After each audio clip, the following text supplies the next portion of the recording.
반갑습니다. 말씀과 함께 하루를 시작하는 주님의 백성들을 예수님의 이름으로 축복합니다. 2024년 4월 4일 목요일 오늘 주신 말씀은 신명기 21장 1절부터 23절까지입니다.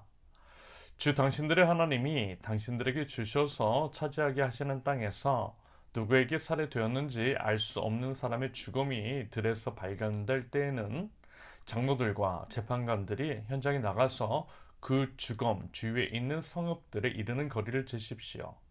그 죽음에서 가장 가까운 성읍이 있을 터이니 그 성읍의 장로들은 아직 멍에를 메고 일한 적이 없는 암송아지 한 마리를 끌고 와서 물이 늘 흐르는 골짜기, 갈지도 심지도 않은 골짜기로 그 암송아지를 끌고 내려가 물가에서 암송아지의 목을 꺾어서 죽이십시오. 그때 레위 자손 제사장들도 그곳으로 나와야 합니다. 그들은 주 당신들의 하나님이 선택하셔서 주님을 섬기며 주님의 이름으로 축복하는 직책을 맡은 사람으로서 모든 소송과 분쟁을 판결할 것입니다. 이때에 피살자의 죽음이 발견된 곳에서 가장 가까운 성읍의 장로들은 물가에서 목이 꺾인 암송아지 위에 냇물로 손을 씻고 아래와 같이 증언하십시오. 우리는 이 사람을 죽이지 않았고 이 사람이 살해되는 현장을 목격하지도 못하였습니다. 주님께서 속량하여 주신 주님의 백성 이스라엘의 죄를 사하여 주시고 주님의 백성 이스라엘 사람에게 무죄한 사람을 죽인 살인죄를 지우지 말아 주십시오. 이렇게 하면 그들은 살인의 책임을 벗게 됩니다. 이렇게 해서 당신들은 당신들에게 지워진 살인의 책임을 벗으십시오. 이렇게 하는 것은 주님께서 보시기에 옳은 일입니다. 당신들이 적군과 싸울 때에 주 당신들의 하나님이 적군을 당신들의 손에 넘겨주셔서 당신들이 그들을 사로잡았을 때에 그 포로들 가운데서 마음에 드는 아리따운 여자가 있으면 그를 아내로 삼아도 됩니다. 그 여자를 아내로 삼을 남자는 그 여자를 자기 집으로 데리고 가서 그 머리를 밀고 손톱을 깎고 잡혀올 때 입었던 포로의 옷을 벗게 하여야 합니다.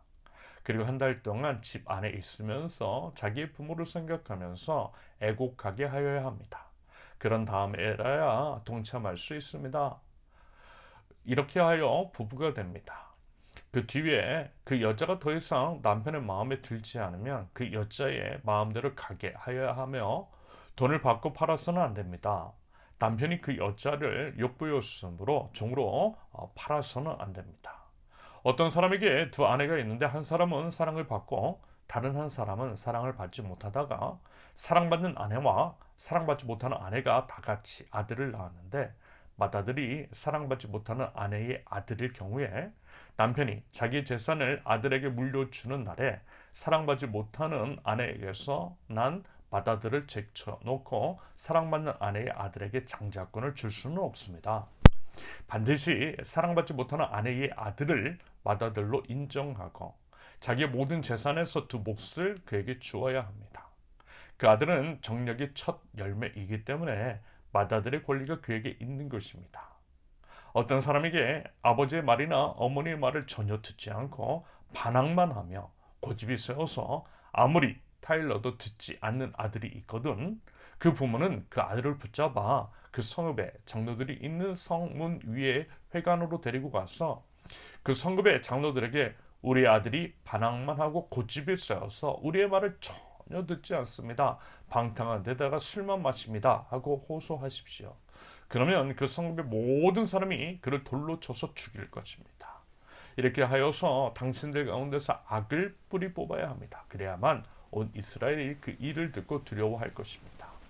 죽을 죄를 지어서 처형된 사람의 죽음은 나무에 매달아 두어야 합니다. 그러나 당신들은 그 죽음을 나무에 매달아 둔 채로 밤을 지내지 말고 그날로 묻으십시오. 나무에 달린 사람은 하나님께 저주를 받은 사람이기 때문입니다. 당신들은 주 당신들의 하나님이 당신들에게 유산으로 준 땅을 더럽혀서는 안 됩니다. 아멘. 하나님의 말씀, 특별히 이제 지금 나누고 있는 신명기 본문에서는 모세를 통해 전달된 하나님의 율법을 이해하는 데 있어 그것의 근간은 하나님 사랑과 이웃 사랑임을 여러분 기억하실 수 있기를 바랍니다. 그리고 이제 사람은 예외 없이 하나님의 형상을 따라 짐을 받았으므로 모든 사람은 존귀하다라고 하는 것. 존중보다 부당하다는 그 원리에 따라 해석을 하면 아마 이제 말씀의 이해, 적용 및 응용이 수월할 것이라 생각합니다. 이런 원리는 변함이 없는 원리인 것이고 각 시대 및 사회 상황에 따라서 각자가 그 원리에 따른 바른 해석 및 응용 그리고 이제 적용을 해나가시면 무리 없이 하나님의 뜻을 이루어갈 수 있을 것이라 판단됩니다. 이런 면에서 한 가지 주의할 것은요, 성경을 그저 이제 문자적으로만 받아들이지는 말라는 거예요. 변함이 없는 원리는 붙잡고 있을 때 각 시대 그리고 이제 사회 상황의 변화 등에 따라서 알맞게 적용시키면 되는 것이지 수천 년 전의 규례를 문자적으로 적용하면 반드시 문제가 생길 수밖에 없다라는 것입니다. 오늘 이제 본인 이무대로 추사 선택하는 것도 뭐 예를 들어서 이제 어떤 말씀은 선택하고 또 어떤 말씀은 버리는 것도 여러분 지양해야만 할 것입니다. 예를 들어서요, 동성애에 관한 것은 문자 그대로 지킨다라고 하고 그들은 이제 복음을 전해야 할 대상에서 아예 배제를 하고요. 오히려 이제 혐오 차별의 대상으로 삼으면서 순대는 또 먹고 있잖아요. 이런 부분에 대해서 조심스러운 접근이 필요하다는 거예요. 아마 이제 정상적인 사고를 하는 신앙이라면 여러분 무슨 의미로 이 말씀을 드리는지 아실 것이라고 생각됩니다. 그러면 이제 오늘 본문에서 다루는 내용들을 간략하게 살펴볼 텐데요. 그 내용은 이렇습니다. 1절부터 9절까지는 살인범으로 알 수 없는 살인사건에 대해 범인을 잡을 수 없다라고 해서 그냥 넘어가지 말래요. 대신 살인사건의 현장에서 가장 가까운 곳에 있는 성읍이 그 사건에 대한 책임을 지고 그러한 행위로서 암송화제를 드리려고 말씀하세요. 알 수 없는 살인범 대신 일종의 대속물로서 마치 이제 예수님께서 우리 죄를 위해서 십자가 위에서 죽으신 것처럼 하나님께 드리라는 거예요. 그럼으로써 생명의 존엄을 지키라고 하는, 절대 살인하지 말라고 하는, 살인은 죽음으로 그 대가를 치러야 한다라고 하는 하나님의 말씀을 엄중히 받아들이라는 의미일 것입니다. 개인 및 공동체가 살인에 대해서, 사람의 생명, 존엄에 대해서 각별히 주의해야만 할 것입니다. 이어서 이제 10절부터 14절까지는 인권과 관련된 말씀입니다. 전쟁 포로 중에 마음에 드는 여성이 있다면 결혼해도 된다라고 해요. 그러면서 이제 정식적인 결혼 절차와는 동떨어진 예외적인 상황이니까, 예를 들어 여성이 이제 자신의 부모, 아마 이제 전쟁 중에 죽었을 수도 있고 아니면 이제 평생 만나지 못할 가능성이 클 텐데, 이런 이유로 그 부모를 위해서 한 달 동안만이라도 애국한 후에 결혼을 하라고 말씀하세요. 그렇게 이제 부모와 분리되는 결혼이 성경적인 원리를 이루라는 의미일 수 있겠습니다. 그런데요, 또 이제 함께 살다 보면 이혼할 수도 있잖아요. 그런다고 할 때 전쟁 포로 출신의 또 여성이기 때문에 당할 수 있는 폭력, 부당한 대우 같은 것들이 있을 수 있겠습니다. 인권 유린이라든지 충분히 그와 같은 일이 일어날 수 있어요. 말하자면 그에 대한 대책으로서 돈을 받고 총으로 다른 사람에게 이제 파는 것이 아니라 자유신분을 허락하라는 말씀입니다. 아무리 전쟁 포로고 그 당시 이제 사람 대접을 받지 못하는 여성이라 할지라도 함부로 하지 말라는, 사람으로서의 존엄을 지켜주라는 명령인 거죠. 이어서 예를 들어 이제 아내가 2명 있을 때, 물론 이제 성경은 일부 다처제를 금지하고 있고요, 일부 일처제를 말씀하고 있습니다. 그 외의 것들이 용인하지 않아요. 다만 그 당시 그 지역의 이제 사회 문화 가운데 이와 같은 경우들이 있었고요. 그런다고 할 때 발생될 수 있는 일에 대한 지침이라고 생각하시면 될 것 같아요.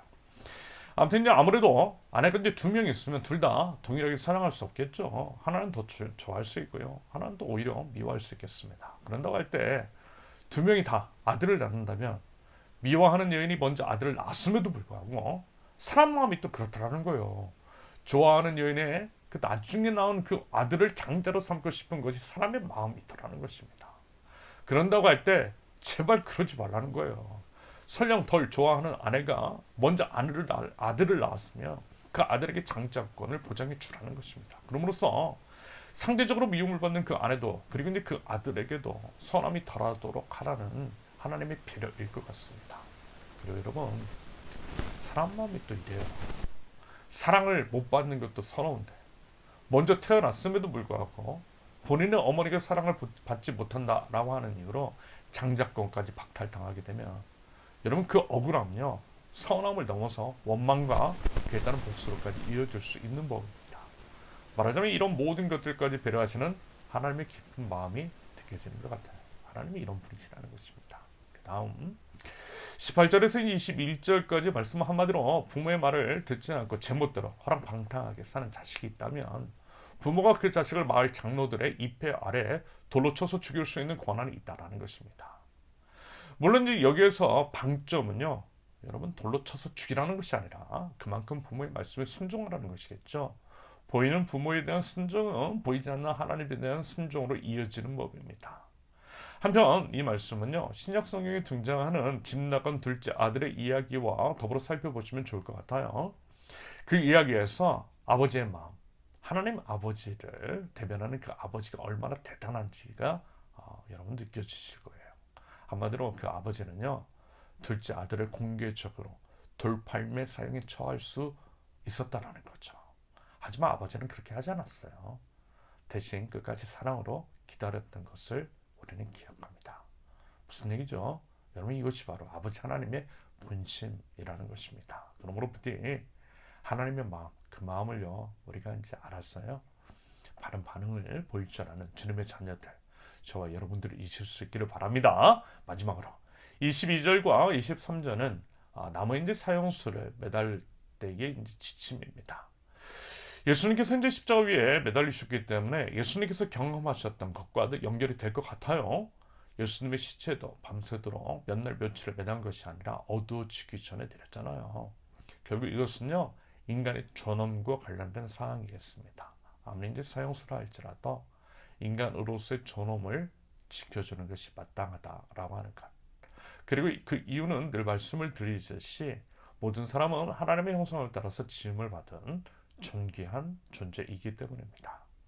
이와 관련해서요, 여러분들이 사형 제도 등에 대해서도 한번 정도 수고해 보면 좋겠다라고 하는 의견을 드리고 싶습니다. 바라기는 하나님의 거룩한 백성으로서 바른 삶을 통하여서 하나님 나라의 통치 원리를 개개인의 삶과 공동체 영역 안에서 펼쳐나갈 줄 아는, 그러므로써 하나님 나라 가치가 스며든 하나님 나라를 세워나가는 하나님 나라 백성들 저와 여러분들 있을 수 있기를 예수님의 이름으로 축원합니다. 함께 기도합니다.